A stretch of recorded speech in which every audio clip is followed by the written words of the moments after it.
Buenos días, hermanos. Un feliz sábado. Gracias por estar ahí desde vuestros hogares y acompañarnos en este programa especial. Quiero recordar que somos una gran familia, que no estás solo. Estamos unidos en la oración, estamos unidos en la fraternidad y estamos unidos en la esperanza. Es un sábado más, pero también es un sábado menos para volvernos a juntar. Cuando ese día llegue, te animo a apoyar a tu escuela sabática. Quiero invitarte para que antes de continuar podamos hacer una oración. Querido Dios que estás en el cielo, gracias por tu amor, gracias por tu compañía, gracias por tu presencia en cada una de nuestras vidas.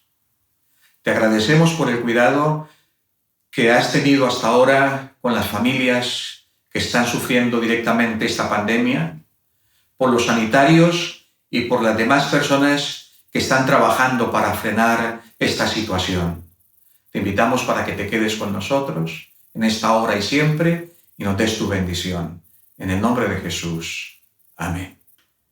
En este trimestre, el tema de la escuela sabática es cómo interpretar la Biblia. Quiero recordarte que cada semana tienes un capítulo nuevo de Escuela Sabática Viva. Lo puedes encontrar en revistaadventista.es. Y hoy, en el repaso de la lección, está con nosotros Esther y los pastores Daniel, Rubén y Ciceroni. Así que, junto a ellos, vamos a repasar la lección de esta semana. Bienvenidos. Muy feliz sábado y muchas gracias por acompañarnos en esta Escuela Sabática Viva que comenzamos en este momento vía Zoom para compartir contigo la lección. Gracias por estar ahí. Antes de comenzar, queremos enviar todo nuestro cariño y oraciones a las personas que estáis peleando con la pandemia, tanto a los enfermos como a todos los que colaboráis de una manera o de otra para parar la propagación del virus. Un agradecimiento especial a todas las personas, a todos los niños, a todos los jóvenes, todos los adultos, los ancianos que estáis siendo responsables y os estáis quedando en casa por difícil y duro que sea.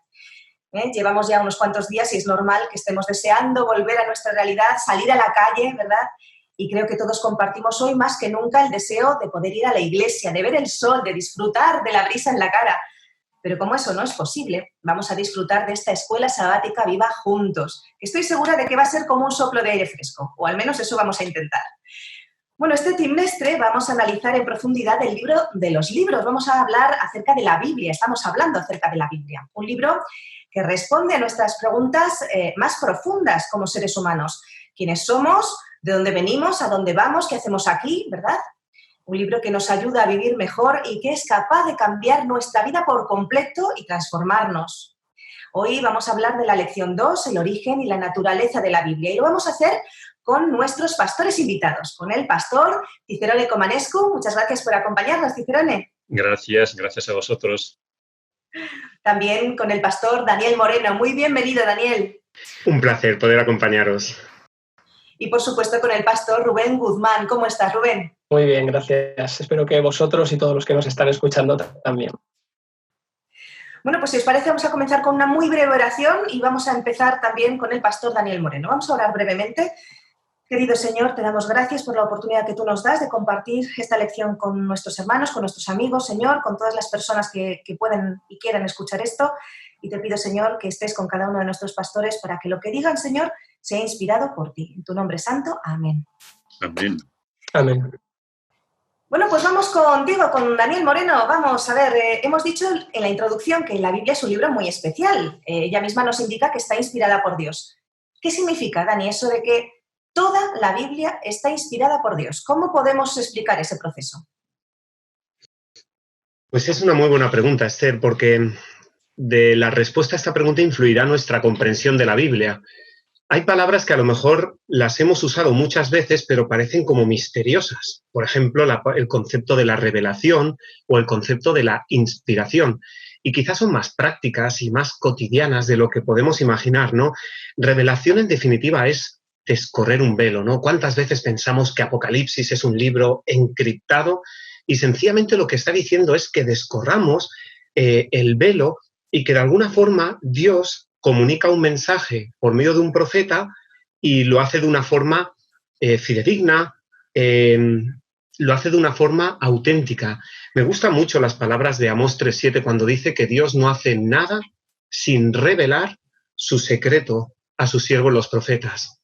Y muy relacionado con la revelación está el concepto de la inspiración, que es como si fuera el proceso a través del cual Dios capacita a un profeta para comunicar un mensaje y lo hace de una forma precisa, competente y fidedigna. Es bonito, ¿no? Porque Dios es la luz, pero utiliza elementos humanos. Es como cuando la luz pasa a través de unos ventanales de colores, la luz se proyecta en diversos colores y sin embargo es la misma luz. Creo que eso es lo que Dios hace a través de la escritura. Y tal y como bien decías, Esther, el concepto de no solamente que la escritura es inspirada, sino que el texto bíblico dice con claridad que toda la escritura es inspirada por Dios, toda, y es útil para enseñar, para corregir, para instruir, y además tiene una finalidad, es como que nos construye, nos hace completos, nos hace íntegros, nos ayuda a crecer. Y por eso me gustaría que eso fuera la actitud con la cual nos acercamos al texto bíblico.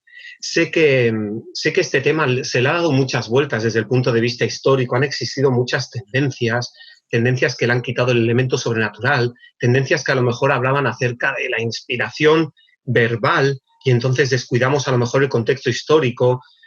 Creo que lo que más encaja aquí es pensar en la inspiración plenaria o total, es decir, toda escritura inspirada, toda es útil y toda te ayuda a crecer. La verdad es que sí, toda te ayuda a crecer y desde luego nos transforma, nos cambia, no somos los mismos después de conocer al Señor a través de la Escritura, a través de la Biblia. Vamos con Rubén. ¿Cómo convive lo humano y lo divino en la inspiración que acaba produciendo la Biblia? Bueno, inicialmente esto es normal. Debemos tener en cuenta que el primer paso lo da Dios. El primer paso es de Dios. Esto es una obviedad, lo decimos mucho, pero no deja de ser importante por ello, o quizás lo es más, ¿no? Muchas veces deberíamos centrarnos en las cosas que parecen obvias en la Biblia, más que en aquello que nos vamos inventando los seres humanos sobre la marcha. Si el primer paso es de Dios, esto se debe a que su mensaje proviene de un plano, lo voy a decir de esta manera, superior, que está muy por encima de cualquier otro plano distinto, muy por encima de cualquier producción humana, ya sea que esta producción provenga de la imaginación, ¿no? O del estudio meticuloso que vamos haciendo de los asuntos de la vida, los seres humanos. Pero esto, el hecho de que parta de Dios la Biblia, no significa, yo creo, que marque una distancia con el ser humano, sino más bien todo lo contrario. No hay mejor estudio de lo humano, de la condición del hombre, que aquello que proviene de Dios, porque nos conoce perfectamente como raza creada, y además nos conoce perfectamente de una manera individual. Esto quiere decir que tiene muchas cosas que contar de los seres humanos, porque cada uno es diferente y él lo sabe, ¿no? Mateo 10:30 dice que conoce cada cabello de nuestra cabeza. En mi caso, como siempre digo, no tiene que tomarse mucho tiempo para ello, pero lo cierto es que lo conoce, ¿verdad? De esta forma tan práctica, tan cercana. El hecho de que sea Dios precisamente el que comience a producir el mensaje no aparta su sentido, su significado de los seres humanos, sino que lo acerca a nosotros, ¿no? Es como si yo os hablara de mis hijos, cosa que podría hacer durante horas, me tendríais que cortar, me diríais que soy muy pesado, es normal, son el centro de mi vida, los amo, ¿no? Profundamente. Pero podría comenzar diciéndoos de ellos que en términos prácticos de crianza me encuentro en un plano más elevado, ¿no? Pues soy el padre, ellos son mis niños, y sin embargo puedo daros detalles milimétricos de uno y de otro. Explicaros cosas de su carácter que yo ya entiendo, además, porque soy adulto y que ellos aún están descubriendo o que incluso les llegan a frustrar, y de las diferencias que además, porque no son iguales, existen entre los dos, ¿no? Creo que esto nos lleva a una practicidad, en realidad, algo que es funcional en el mensaje divino, ¿no? En la práctica, Dios, no me permitís que lo diga así, no se expresa en términos divinos, porque estos términos son de una profundidad, una naturaleza que nosotros no podríamos comprender totalmente, ni siquiera en parte, porque se escapan de nuestras capacidades. Él se expresa en términos que podemos entender los seres humanos. Es un mensaje, por tanto, el de la Biblia funcional, es indiscutible porque se acerca a nuestra forma de vivir, de expresarnos, de mirar la realidad, y una vez establecido esto, nos nos ayuda a darle un enfoque real a las cosas que percibimos. Ya sabemos que Jeremías 17 dice, por ejemplo, ¿verdad?, que el corazón del hombre es engañoso, es perverso, etc. Claro, esto se remata si entendemos que el Señor, siempre que por nuestra parte haya una voluntariedad, se vale de nosotros. La Biblia es un libro que proviene de Dios, pero que habla a seres humanos a través de seres humanos y, por tanto, con un lenguaje que yo puedo entender, que es acorde a mí, que soy el destinatario. Esto hace del lenguaje de la Biblia algo que es único, porque cada autor pone sus particularidades, su bagaje en ese mensaje, en el texto, y esto autentifica el relato. Si el Señor nos enviara a las 4 personas que estamos aquí un mismo mensaje y nos pidiera que lo emitiéramos, que lo transmitiéramos, lo haríamos de 4 maneras diferentes porque somos diferentes, y esto es maravilloso y es muy didáctico, ¿no? Y así, por ejemplo, surgen los evangelios, por poner solo un ejemplo sencillo, y el Señor esto pues lo respeta. Como además, decíamos, ¿verdad? Nada de lo que hace el Señor lo hace sin revelarlo a los hombres a través de los profetas. No solamente hablamos de unilateralidad en el relato o en el mensaje, sino que hay además una pluralidad en la manifestación de este, ¿no? Una seguridad de que Dios no es arbitrario, que no es caprichoso, que no quiere, como algunos a veces pretenden, pillarnos por sorpresa o desprevenidos. Por el contrario, toda la Biblia es un acto de ayuda y es un acto de orientación que me invita a no hacer una interpretación egoísta del texto, sino a que lo que se genere a través del mismo sea un contexto de unidad y sea un contexto de comunidad. Muy bien explicado, la verdad que sí. Cicerone, hablando de que toda la escritura es divinamente inspirada, hay partes, elementos culturales que no son necesariamente aplicables a nosotros hoy. Por ejemplo, no sé, las partes sobre las fiestas hebreas fueron inspiradas, aunque no es necesario que las observemos en la actualidad. ¿Cómo podemos explicar esto? ¿Cómo podemos diferenciar lo que es aplicable a nosotros hoy de lo que no lo es? Es verdad, Esther, tal como lo dices y mis compañeros también, toda la Biblia es inspirada por Dios. Ahora, todos nos preguntamos qué pasa con esas partes, con esos elementos culturales, con esos elementos históricos que parece que no tengan ninguna relevancia para la actualidad, para nosotros, ¿verdad? Yo recuerdo que cuando era pequeño mi madre leía la Biblia, yo me preguntaba, ¿qué libro es ese? Y poco a poco descubrí que este libro es un libro maravilloso y empecé a leerlo sin que mi madre lo supiese, porque me castigaba a veces, decía que es un libro sagrado.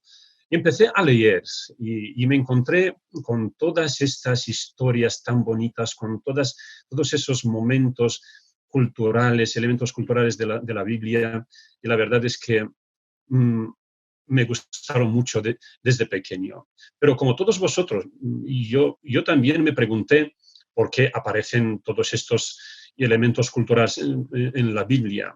Ahora bien, hay varias perspectivas filosóficas que, interpretando eso, aparecen tantas culturas, tantos elementos, tantas fiestas, tantas historias.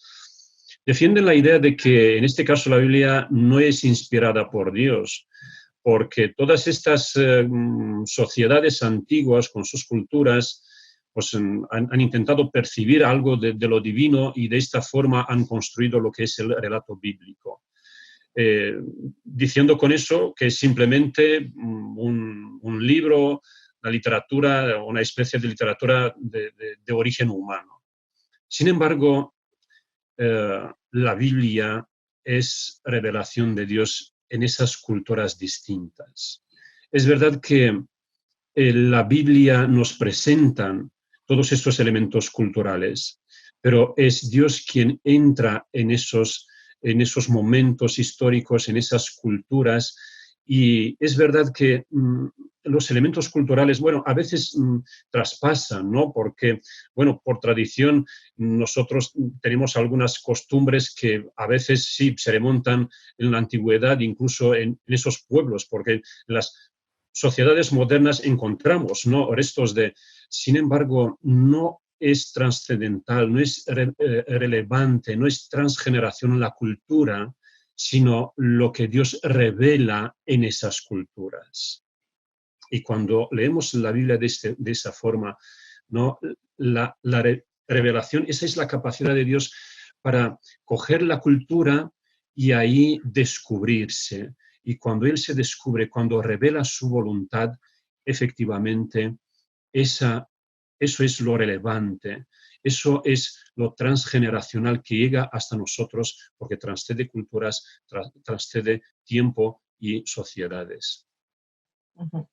La esencia de Dios, ¿no? Un poco por eso lo que decíamos, qué partes se pueden vetar, digamos, en el tiempo y qué partes perduran para siempre. El carácter de Dios no es para siempre. Todo lo que revela el carácter de Dios, los mandamientos, etcétera, es sin duda, bueno, pues inamovible como Dios es inamovible, ¿no? Eterno como Dios es eterno. La verdad es que... Por eso quería presentar un versículo bíblico en ese sentido. Cuando Pablo declara en Romanos el capítulo 15, el versículo 4, dice que las cosas que se escribieron antes para nuestra enseñanza se escribieron, para que a través de la paciencia y la consolación de las Escrituras tengamos esperanza. Al leer todas estas historias de la Biblia, todos esos elementos culturales, aprendemos de ellas, aprendemos cómo Dios se reveló y lo que Dios quiso transmitir. Y eso es lo relevante, lo importante para todas las culturas, inclusive para nosotros.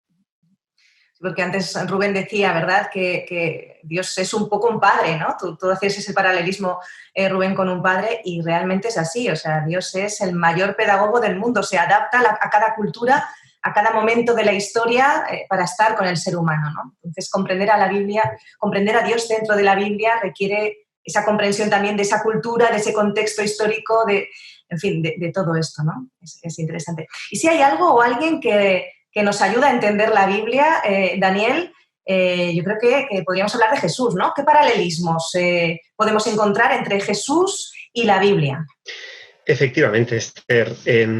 Yo personalmente, cuando me acerco a la Biblia, me encanta ver la riqueza que el texto tiene en términos de comparaciones, en términos de tipologías, de moldes, ver cómo en Jesús todo tiene sentido y significado y ver cómo, complementando lo que decía mi buen compañero Cicerone, ¿no? Son como los eslabones de una cadena que te van marcando un camino y que te llevan a Cristo. Y relacionado con eso es muy interesante porque cuando uno compara la dimensión divino-humana del texto bíblico con la dimensión divino-humana de Jesús, pues cuadra a la perfección y hace que esta comparación sea realmente enriquecedora. Pensad por un momento en la vida de Jesús. Estamos hablando de alguien que fue concebido sobrenaturalmente por el Espíritu Santo, así lo expresa el texto bíblico, pero a la vez nació de una mujer de carne y hueso. Alguien que fue el dueño del tiempo y sin embargo se inserta en el tiempo y en el espacio. Y además lo hace porque quiere, lo hace por iniciativa divina. Vive en un tiempo, vive en un lugar específico, pero esto no anuló su divinidad. Me llama la atención, por ejemplo, en el libro de los Hechos, en el capítulo 4, los versículos 11 y 12, cuando, claro, en el versículo 11 dice, mirad, la piedra que habéis rechazado se ha convertido en esa cabeza del ángulo. Y el versículo siguiente dice, en ningún otro hay salvación. No hay otro nombre dado bajo el cielo a los hombres en el que podamos ser salvos. O sea que por un lado nos encontramos un Jesús divino que lo habéis visto y sin embargo es el Redentor de la humanidad que se hizo hombre, que descendió hasta el nivel humano, pero sin pecado. Por otro lado, cuando vemos la Biblia, nos encontramos características similares. Por ejemplo, el origen sobrenatural, pero a la vez se difunde a través de seres humanos, se da también en un momento y en una cultura específica. El tiempo no condiciona la Biblia, porque la Biblia habla para todos los tiempos y para todas las edades. No deja de ser una oportunidad que Dios nos da para todos. Es como un legado, no en forma de monumento, sino en forma de texto. Y esto también me causa admiración. En definitiva, Dios crea el lenguaje humano y es capaz de comunicar su voluntad. Dios toma la iniciativa, Dios fue a buscar a Adán y Eva y Dios quería que ese texto fuera preservado. Yo recuerdo que hace poco veíamos con Noemí y Pablo un documental sobre Qumran, sobre esa especie de cápsula en el tiempo, y me llamaba profundamente la atención ver cómo Dios ha querido preservar ese texto para que nos pueda llegar íntegro a nuestros días y lo ha hecho una y mil veces para que, si quieres creer, tengas evidencias para poder creer. Si quieres dudar, podrás seguir dudando, pero la Biblia presenta suficientes evidencias en forma, en fondo, en preservación, en transcripción, como para que podamos confiar en ese texto que precisamente ha llegado a nosotros. Me gusta pensar en la Biblia como un tejido. Un tejido tiene hilos verticales, un tejido tiene hilos horizontales y en medio del tejido se van produciendo nudos de conexión. Y eso es lo que Dios quiere hacer con el ser humano, conectar con nosotros, con nuestras necesidades, con nuestras patologías, con nuestro sufrimiento y con nuestras alegrías, porque tiene un mensaje, tiene un plan, y ese plan nos lo quiere transmitir. Y creo que la consecuencia natural de todo esto que estamos comentando es acercarnos a la palabra con dos actitudes especialmente. Podríamos decir con respeto y con amor, dejando que la Biblia nos hable, dejando que la Biblia, más que nosotros leer la Biblia nos lea a cada uno de nosotros. Y por más que pase el tiempo, veo que es como una cebolla, ¿no? Que por más que pase el tiempo sigues sacándole capas de contenido, vetas de verdad, y sigues creciendo, sigue moldeándote y te sigue haciendo mejor persona. Y eso es lo que más admiro de la Biblia.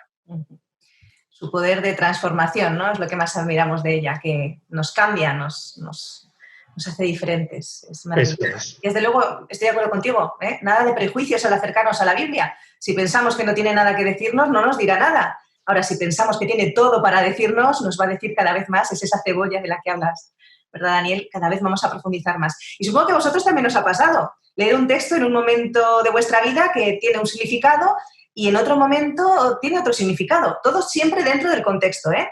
Es muy peligroso sacar textos del contexto. Nosotros no lo hacemos nunca, ¿verdad que no, queridos compañeros teólogos? Nunca sacamos textos de los contextos. Nada. El texto tiene que estar situado en su contexto histórico, cultural, ¿verdad? No podemos extraerlo de ahí porque si no dice lo que nosotros queremos que diga. Y como dice Daniel, tiene que ser la Biblia la que hable, ¿eh? La Biblia la que nos hable a nosotros. Vamos a hablar un poquito más con Rubén. ¿Cuál es la pertinencia de un libro como la Biblia en un momento en el que, bueno, el papel escrito y hasta la lectura de libros parece estar en desuso? Pues mira, viene muy bien hilado a colación de lo que estabas hablando, ¿no? Del contexto. Es verdad que existe inicialmente una pertinencia histórica del mensaje bíblico. Lo que es discutible es si esta pertinencia era coyuntural, es decir, si estaba supeditada, si estaba sujeta a un periodo concreto o si lo continúa siendo hoy hasta que Cristo regrese, ¿no? Y hemos de entender cómo se produce todo esto durante aproximadamente 2000 años, los antediluvianos, ¿no? Si atendemos a las cronologías del Génesis, el mensaje no solamente se transmite boca a boca, sino que además se transmite entre muy pocos destinatarios, quiero decir, entre muy pocos intermediarios, ¿verdad? Porque los hombres viven prácticamente un milenio, uno conoce su estirpe casi completa, después del diluvio, en la medida en que los años de vida van descendiendo, la tradición oral también va desapareciendo, o al menos es mucho menos fiable, y se hace totalmente necesario escribir lo que Dios conoce y desea y nos quiere transmitir. Y con esto se evita el olvido, ¿no? No hay más que pensar en la gran cantidad de directrices que recibe el pueblo de Israel en el desierto y cómo esto es sumamente didáctico. Personalmente, al menos a priori, no se me ocurre un método más útil, ¿no? Para trascender el paso del tiempo. Pero, por otra parte, además, es que la escritura es el método de transmisión de un mensaje más seguro porque queda registrado y porque es perenne, ¿no? Mucho más que la lengua hablada. Se dice que las palabras se las lleva el viento, pero supongo que si quedan escritas de alguna manera, salvo que se te huele un pergamino, es mucho más difícil que esto ocurra. Hoy en día es verdad que hablamos de la crisis de la cultura, en especial de la crisis de la lectura, porque parece que solo accedemos a aquello que se reproduce en la pantalla de un dispositivo, un ordenador, un móvil, una tablet, pero en realidad la mayoría de la humanidad sabe leer, no nos vamos a engañar, y además lo hace continuamente. No hay más que pensar en la cantidad de información que recibimos hoy en día, en el aislamiento, continuamente somos bombardeados y tenemos que discriminar el mensaje. Por ello, desde que hoy en día encontramos traducciones en cientos de idiomas de las escrituras al hecho de que la Biblia se pueda prácticamente descargar en una tostadora, en cualquier dispositivo, sí que tenemos acceso de ella, tenemos acceso a la Biblia hoy en día. Quizás el problema es que hay un mito con la lectura. No es que no se lea tanto, sino que no se lee en los formatos tradicionales. Por eso creo que es indudable que cuando Dios se comunica a través de un mensaje escrito, lo hace con el futuro en mente y con el potencial alcance de la obra en mente.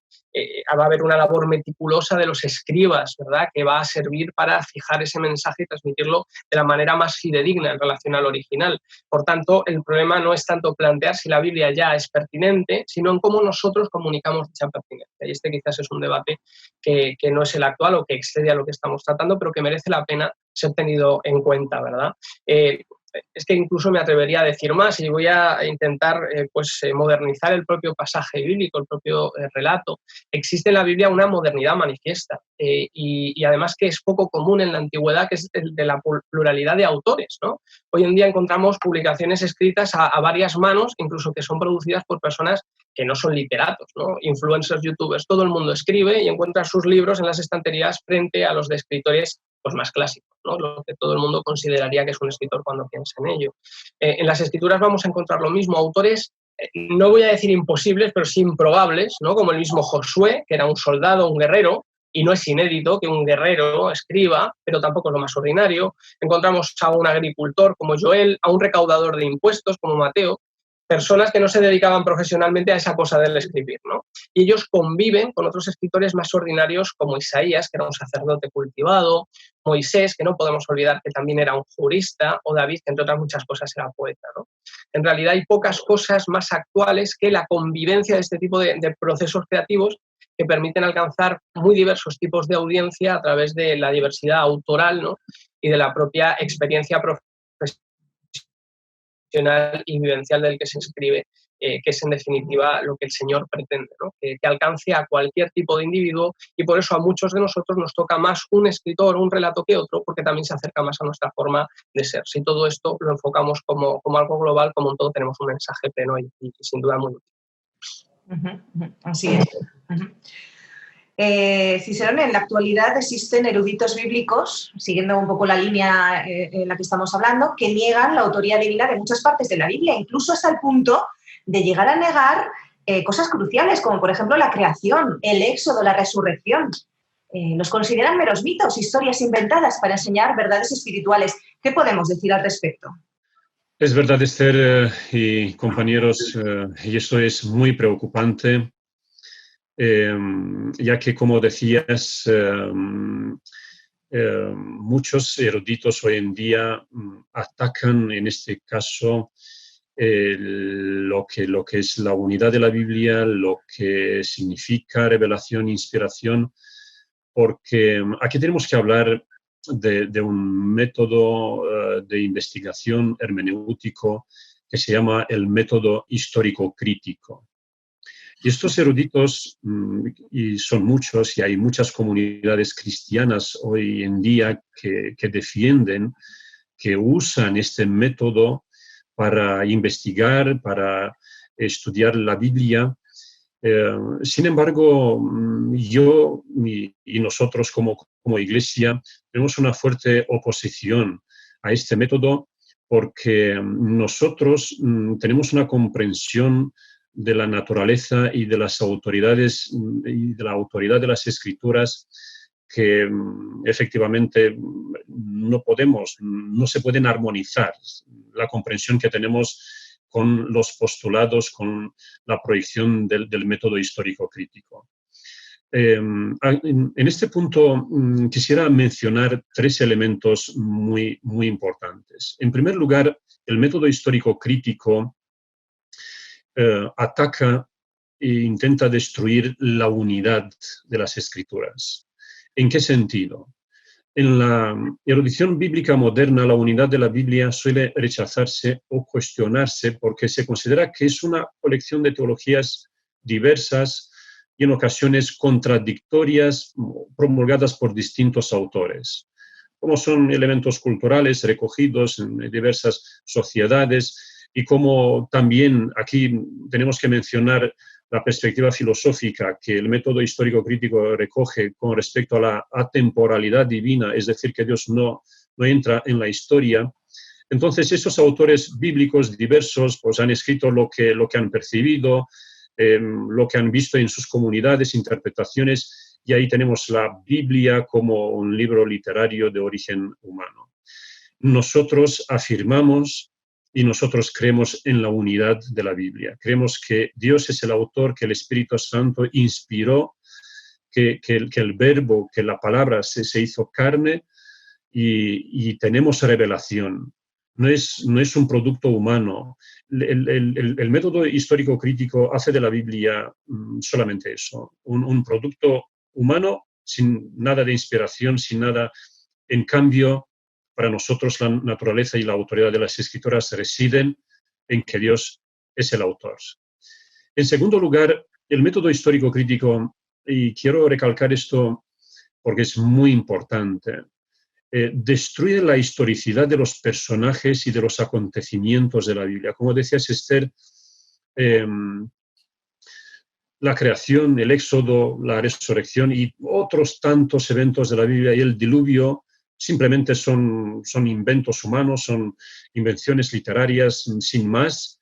Eso no ha pasado nunca, no hay historicidad para nada en esos acontecimientos, sino que, como decías, son simplemente mitos o leyendas. En este caso, esta perspectiva es muy peligrosa. Es muy peligrosa porque, como decía, destruye la historicidad de esos personajes y de esos acontecimientos. Y nosotros creemos en la historicidad. Dios inspiró a los autores para describir, para dejar en la Biblia relatos históricos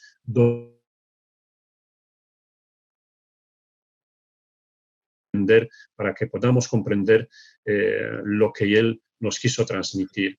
En tercer lugar, el tercer elemento de este punto, el método histórico crítico prácticamente destruye el texto bíblico porque impone desde fuera un método para interpretar la Biblia. Con este método, desde fuera, sacan los propios significados, imponen al texto bíblico significados que no vienen en la revelación bíblica, y nosotros, yo como pastor, como adventista, como cristiano, quisiera seguir defendiendo de que la Biblia es su propio intérprete. Tenemos que, las Escrituras han de interpretarse desde dentro, desde las propias Escrituras, echándolas y comparando con pasajes similares para entender su significado. Uh-huh, uh-huh. En esa misma línea, un poquito de lo que nos estás comentando, Cicerone, vamos a hablar un poquito más con Daniel. ¿Cuál es el papel del Espíritu Santo? Ya nos ha introducido un poquito nuestro compañero al leer y a estudiar la Biblia. Daniel, vamos a profundizarlo un poquito más. Pues, sin lugar a dudas, la pregunta clave. Sabéis que hay una frase que dice que la Biblia es el único libro cuyo autor en mayúscula está presente cada vez que lo abres, cada vez que abres el texto, cada vez que pides de su presencia. Y esto está muy relacionado con lo que hemos dicho desde el principio. Hablábamos del concepto de la revelación, como esa verdad que Dios toma la iniciativa en compartir, como ese proceso de inspiración, que es el método divino humano a través del cual Dios intencionalmente da a conocer su mensaje. Y complementando estos dos términos, podríamos hablar plenamente del concepto de la iluminación, que es esa obra que el Espíritu Santo hace en el oyente para capacitarlo, tanto en el oyente como en el lector, y de esta manera que podamos comprender las verdades espirituales. Me llama la atención porque el texto bíblico ya deja especificado cuál es el papel del Espíritu Santo en todo momento. En las mismas palabras de Jesús, antes de marcharse, él ya lo decía, mirad, el Consolador, el Espíritu Santo, en Juan 14:25, Él os enseñará todas las cosas y os recordará todo lo que os he dicho. Y un poquito más adelante llega a decir, la paz os dejo, mi paz os doy, no como el mundo la da, no se turbe vuestro corazón, ni tenga miedo. En un mundo donde hay tantas versiones, tantas alternativas, no tenemos por qué tener temor, sencillamente es una cuestión de confiar en Dios y confiar que el Espíritu Santo nos guiará a toda la verdad, porque nos mostrará a Cristo. una y otra vez. Me gusta también de una forma especial pensar en el Antiguo Testamento, en el libro de Nehemías, cuando de alguna forma el autor lo que hace es compilar cómo Dios ha ido dirigiendo a su pueblo a lo largo de toda la historia.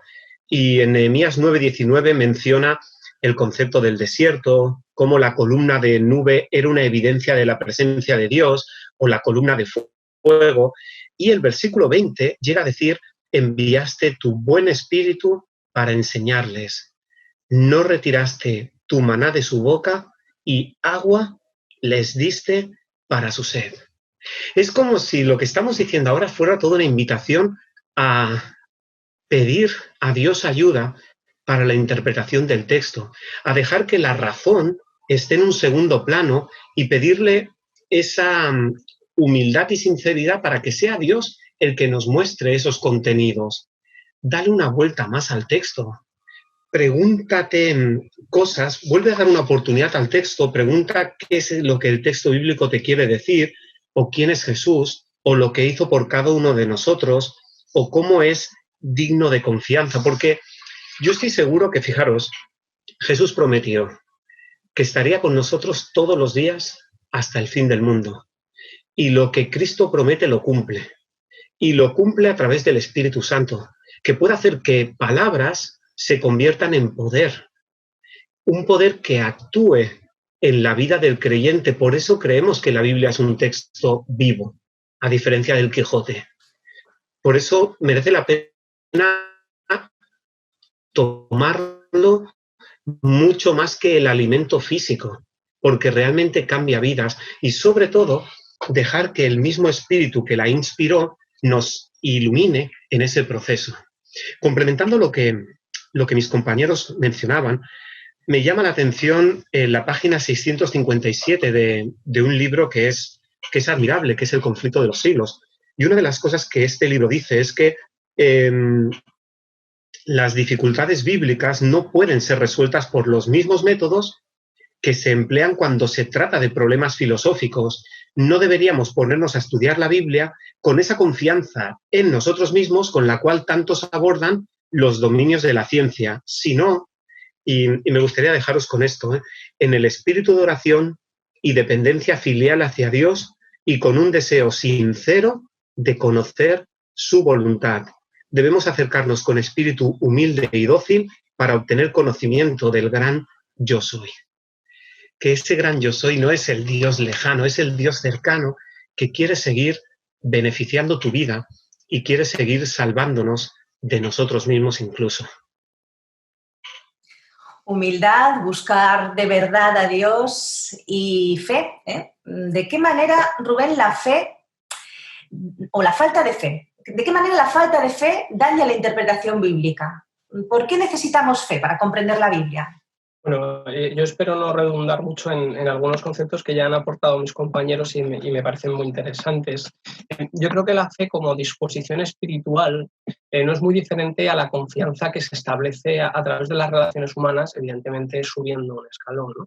En definitiva, es estar dispuesto a recibir un mensaje positivo. Cuando yo me acerco a alguien, lo voy a hacer creyendo que el vínculo que cree con esa persona sea constructivo, sea favorable.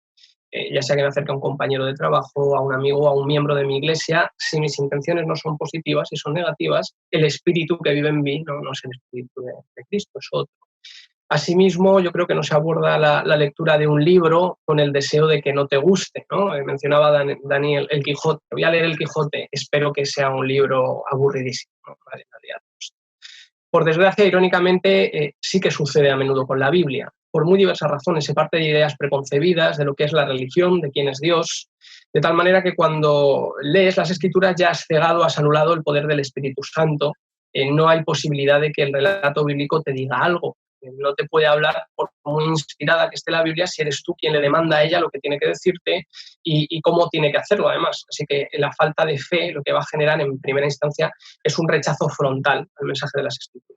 Es más, a menudo como cristianos es un reto hoy en día mostrar a los que nos rodean en qué medida este mensaje es útil y en qué medida es también imprescindible, ¿no? De todas formas, a mí me preocupa aún más que esto, que evidentemente es sumamente grave, no la actitud de quien toma o de quien niega, mejor dicho, totalmente la inspiración de la Biblia por la falta de fe inicial, sino la actitud del que manipula el texto de la Biblia para conseguir que diga lo que esa persona quiere, y eso es otra falta de fe, quizá diferente o que se manifiesta de una manera diferente. Creo que es aún peor, porque genera confusión y desestructura el mismo concepto de iglesia y de quién es Dios, ¿no?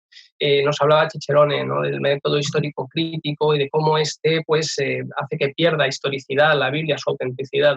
Muchas veces nuestras propias interpretaciones hacen un daño muy, muy, muy semejante, aunque estos pretendan basarse, ¿no?, en métodos que son mucho más bíblicos. La fe implica, sobre todo, abandonarse a la autenticidad del mensaje que se está recibiendo, el recibirlo como Dios quiere que lo reciba. A comienzos de esta semana, bueno, ya no sé si de esta o del anterior, porque el tiempo aquí se pasa pasa de manera un poco relativa, pero hemos recibido desde la revista Adventista un artículo muy interesante sobre las fake news, que me llamó la atención, ¿verdad? Esas noticias falsas que estamos recibiendo constantemente, con las que además tenemos que hacer un ejercicio de criba muy importante. Me llamó la atención porque muchas veces nos acercamos a la Biblia posicionados desde una perspectiva muy parecida. O bien creo el mensaje falso que recibo porque me interesa, porque es en realidad lo que yo quiero escuchar, o falseo el mensaje porque estoy obsesionado con que diga lo que yo quiero decir y así se comprenda, ¿no? Se comprenda tal como yo lo deseo. La interpretación que se desarrolla de esta manera pues anula la fe, ¿no?, que es la que me ayuda a comprender la Biblia, porque Dios ya no está, pues la que me ayuda a acercarme a la Biblia con la disposición de aprender. Y esto es muy dañino porque enseño a otros lo que yo quiero, no lo que Dios desea. Pongo al Señor un escalón por debajo de mí y el que deseo brillar soy yo. Y no descarto que esto a veces pues, se pueda producir desde la mejor de las intenciones y que derive solo de la mala comprensión. Si tomo, por ejemplo, la referencia de Job, podemos descubrir que su conocimiento de Dios, a pesar de toda la bondad que ya desde el inicio de este personaje se nos muestra, es parcial. Probablemente pues, en el conocimiento de Dios que tenía Job jugaban factores personales, culturales, sociales, etc. Pero Job tiene que tener un encuentro sobrenatural con Dios, que viene antecedido además por una experiencia muy dramática para que su concepto de quién es ese Dios cambie. Sin embargo, otras veces, y por desgracia considero que la mayoría, predominan las malas intenciones, el orgullo, las tradiciones, etc., ¿no? Es el caso de los fariseos, de la religión que practicaban, es el todos están equivocados menos yo, es el menosprecio personal hacia el resto de los creyentes. Esto es lo que hace la falta de fe, en realidad. Este es el punto de vista que presentan los grandes gurús que aparecen episódicamente en las iglesias y que tanto mal pueden llegar a hacer. Y por supuesto que el Evangelio es una invitación a la reforma, a la introspección, a la reflexión personal, pero quien pierde de vista el mensaje de esperanza, de consuelo que deriva de ella, ese mensaje que Dios ya quiere que recibamos, porque sobre todo en un mundo como en el que nos ha tocado vivir, pues es fundamental, lo cierto es que ya indudablemente está errado. De hecho, la Iglesia continúa prevaleciendo a pesar de estas interferencias e interpretaciones, así que por algo será. En esa línea, qué importante es, ¿no?, que nosotros estudiemos la Biblia y no nos dejemos guiar por otros, ¿no?, que no seamos ciegos guiados por otros ciegos. Está muy bien que busquemos interpretaciones bíblicas, pero la Biblia tiene que interpretarse a sí misma y con la ayuda del Espíritu Santo, con la ayuda del Señor, vamos a entenderla. Si hay cosas que no entendemos, pues evidentemente tenemos herramientas en nuestra Iglesia para poder profundizar, ¿no? Pero mucho cuidado con esos ciegos que tristemente guían a otros ciegos. Sí, Rubén, sí, es un punto importante. Y vamos a terminar ya, Cicerone, como adventista, como teólogo, como pastor, ¿cómo definirías la convicción con respecto al origen sobrenatural de las Escrituras? ¿Por qué es tan importante? Esther, esta pregunta es muy importante porque todos nos planteamos la perspectiva sobre estos elementos. Es la Biblia, es sobrenatural, tenemos revelación. Nuestro Dios vino a este mundo, conectó con nosotros, contactó con nosotros, su presencia está aquí, nos dejó y nos guía a través de este libro. ¿Es este libro de origen sobrenatural? Todos nos preguntamos, y todos los que nos escuchan en estos tiempos de crisis nos preguntamos, oye, ¿dónde encontramos el sentido para todo lo que está pasando? ¿Qué pasa con nuestro futuro? ¿Hay alguien que se preocupe por nosotros? Para todos los que nos escuchan y para nosotros, queridos compañeros, tenemos la Biblia. Tenemos la Biblia, que es la palabra de Dios, que es su revelación. que es su voluntad expresada en este libro. Y quisiera compartir con todos vosotros pues, dos elementos. En primer lugar, me identifico mucho, mi convicción se identifica mucho con la primera creencia fundamental de nuestra iglesia adventista, que dice: las Sagradas Escrituras, que abarcan el Antiguo Testamento y el Nuevo Testamento, constituyen la palabra de Dios escrita, transmitida por inspiración divina. Los autores inspirados hablaron y escribieron impulsados por el Espíritu Santo. Por medio de esta palabra, Dios comunica a los seres humanos el conocimiento necesario para alcanzar la salvación.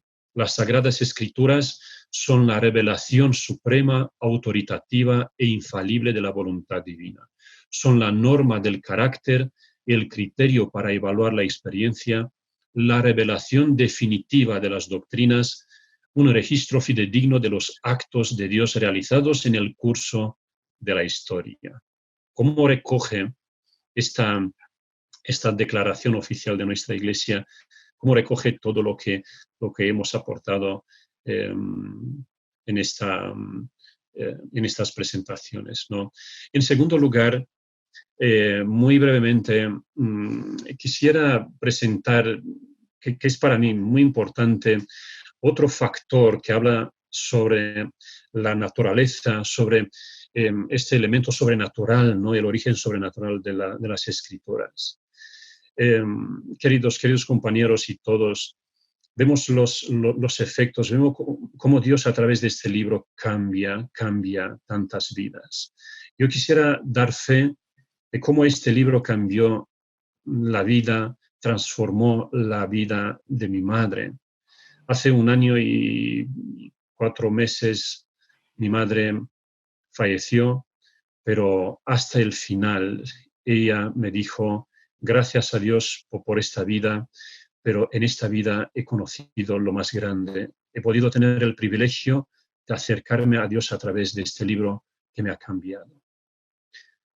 También quisiera dar fe, mi padre se murió hace 3 meses aproximadamente, y todos los de mi pueblo, del pueblo de mi padre, todos me decían: es que este hombre, tu padre, es el peor hombre que hemos conocido jamás. Y es verdad. Mi padre, antes de conocer a Cristo, antes de leer la Biblia, porque no leía la Biblia, se emborrachaba muy a menudo. Yo también en aquel entonces, porque no era cristiano adventista, no conocía la Biblia y sus valores. Sabéis, tuve que ir de casa porque ya no se podía vivir como todos mis hermanos. Y durante 10 años envié a mi padre a través de cartas, textos de la Biblia escritos, invitándole a leer la Biblia, a transformar su vida con el poder, a través del poder de Dios, y a prepararse para el reino de Dios que se está acercando. Y queridos todos, os quiero decir que mi padre aceptó leer la Biblia, aceptó en su vida a este Dios de la Biblia, nuestro Dios creador. Y durante los últimos 17 años, mi padre y todo el pueblo decía: tu padre es otro hombre, ¿qué ha pasado? Pues mi padre hablaba a todos de que el poder de Dios a través de las palabras de este libro maravilloso fue quien cambió su vida. Y antes de morir, dio fe de esto. Quisiera quedarme ahora, antes de morir, pues con estas palabras en mi corazón. Realmente, para mí, esto es un elemento real, auténtico también, cuando la Biblia cambia la vida de estas personas. Entonces, nadie lo puede hacer. Es Dios quien lo hace a través de su palabra.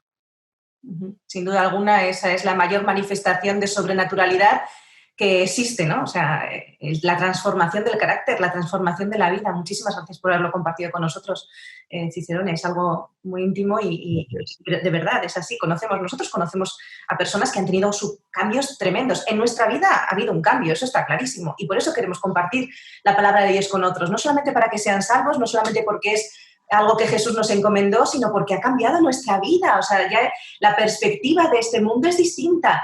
Lo que nos hacía daño antes ya no nos afecta de la misma manera. Es es un mundo nuevo el que tenemos a nuestra disposición y eso es lo que queremos compartir con otros, ¿no? Si lo asemejamos un poquito a esto del virus, ¿verdad? Tenemos la vacuna y tenemos que compartirla con otras personas porque Jesús va a venir y el dolor y la tristeza y la enfermedad, la muerte se van a acabar y nosotros pues tenemos esa vacuna, ¿no? Se me pone el pelo de punta. En fin, bueno, hemos llegado al final de esta escuela sabática viva. Muchas gracias, Cicerone, muchas gracias, Dani, muchas gracias, Rubén. Ha sido maravilloso compartirlo con vosotros. Y bueno, realmente la Biblia es la palabra de Dios y nos da respuesta a las preguntas básicas que comentábamos en el principio. ¿Quiénes somos? Pues somos hijos de Dios. ¿De dónde venimos? De sus manos. ¿Qué hacemos aquí? Pues elegir, como hemos dicho en la escuela sabática, si queremos vivir para siempre con Él, ser salvos por su gracia o no. ¿Y a dónde vamos? Pues nosotros lo decidimos, si a vivir con nuestro Señor para siempre, en un mundo en el que ya no va a haber más enfermedad, ni dolor, ni maldad, ni muerte, o no. Cada uno escogerá su opción. Y bueno, cada día queda un día menos para vivir para siempre con nuestro Dios y abrazar de nuevo a quienes descansan en Jesús. Nuestra esperanza está fundada en la mayor verdad que existe, la palabra de un Dios eterno, inconmensurable e invariable. Creamos en Él, confiemos en Él, dejémonos transformar por Él y seremos salvos. Esto no termina aquí. Es un tiempo cada vez menos lejano y muy pronto vamos a olvidar las pandemias, los coronavirus y el Señor nos va a dar la única corona que realmente nos importa. Así que un abrazo en Jesús para todos los que nos estáis escuchando. Nos despedimos con una oración y le vamos a pedir al pastor Cicerone que nos despida en oración para continuar con nuestro programa de sábado. Así que no os vayáis. Señor Padre nuestro que estás en los cielos y en estos momentos con todos nosotros, gracias Padre por tanto amor, gracias por la palabra inspirada, es tu revelación, es tu voluntad. Padre, necesitamos de tu palabra en estos momentos. Hay tantos seres queridos que están sufriendo, que están afectados. Hay tantos amigos, hay tantos hermanos, hay tantas personas en este mundo que están sufriendo la pérdida, la muerte de algún ser querido. Oh Señor, en estos momentos tan complicados necesitamos de tu palabra, necesitamos de la luz, de la orientación. Es nuestra guía. Sabemos que tú nos revelas tu amor, tu bondad a través de tu palabra y es lo que nos sostiene en estos momentos. Gracias, Padre, por tenerla. Gracias por haber pensado en nosotros y dejarnos este legado. Queremos seguir confiando, disfrutando de esta palabra y con amor, con responsabilidad y con disponibilidad de transmitir las buenas nuevas a un mundo que tanto lo necesita. Gracias por estar con nosotros en el nombre de Jesús. Amén. Amén. Continuamos con nuestro programa de sábado.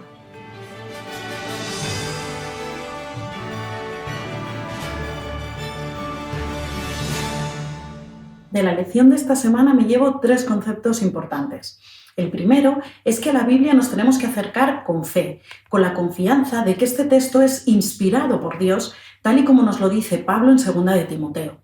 Y si así lo creemos, se nos revela allí toda la historia de la humanidad, desde la creación hasta el plan futuro de la Tierra. El segundo es que la Biblia es un texto útil para cualquier época, cultura, cualquier nivel intelectual, cualquier edad. Precisamente en Hebreos nos dice que Dios nos habla de muchas maneras, mediante parábolas, metáforas, profecías, para que todos podamos entender su mensaje, su plan para nuestra vida. Y en tercer lugar, la Biblia es un conjunto de libros que puedes leer, releer y volver a leer todos ellos durante toda tu vida y cada día descubrir cosas nuevas, ya que los momentos de la vida cambian y te enfrentas a diferentes preocupaciones, situaciones, las cuales te hacen ser más sensibles a unos versículos que a otros. Realmente es una maravilla poder tener la Biblia en nuestras manos y tener la libertad para poder leerla. No llega antes el que va más rápido, sino el que sabe a dónde va. Buenos días, hermanos. La escuela sabática de esta semana me enseñó que la Biblia se explica a sí misma, está escrita por hombres e inspirada por Dios, y que para comprenderla debemos de indagar detenidamente en ella, a través de 2 herramientas importantes, la oración y la fe. También me enseñó que la Biblia es un manual de vida, En él encontramos instrucciones para el día a día y profecías que nos ayudan a entender los días de hoy. Es el GPS que nos enseña el camino a donde dirigirnos. Un camino y destino fiable que es la vida eterna con Dios. Mi deseo es que el Espíritu Santo nos ilumine a través de su palabra para afrontar los tiempos en los que vivimos. No llegaremos antes por ir más rápido, sino por ser constantes y perseverantes en el compromiso con Cristo. Feliz sábado y Maranata. Si en el curso de una conversación alguien menciona y saca el tema de la Biblia, no suele ser extraño que salgan algunos tópicos. Por ejemplo, ¿quién me garantiza a mí que el texto que tenemos hoy es el mismo que se escribió en un principio? ¿O por qué la Biblia y no el Corán? Todos conocemos a personas capaces de caldearse hablando de política, de deporte, de la situación actual de la pandemia, y muchas se informan más o menos bien al respecto y dan una opinión bien formada.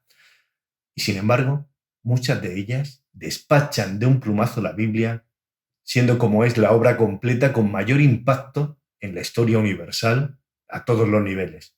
Esta semana, la escuela sabática comenzaba con una hipótesis. Ya sabéis, si se da esto, se cumplirá lo otro, afirmando que la forma de entender el origen de la Biblia impacta en tu vida espiritual. Es decir, la idea que tengas acerca de dónde viene el texto bíblico y su importancia en tu vida van de la mano.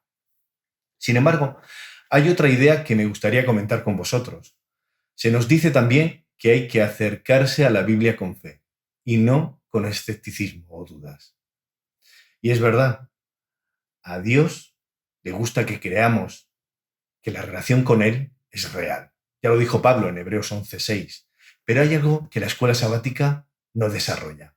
Porque no siempre estamos con la mejor ilusión, nuestra mejor cara, a veces no pasamos por nuestro mejor momento espiritual, que nos pilla en crisis de fe. Pues incluso en esos momentos es conveniente acercarse a la Biblia, aunque sea con poca fe. Y no hablo de conformismo, sino de punto de partida. ¿Sabes lo que yo creo? Que la Biblia es sobre todo experiencia, y nuestro escepticismo y nuestras dudas le ponen límites a nuestra experiencia con Dios. Con dudas y escepticismo nos perdemos cosas. Esa es la pena.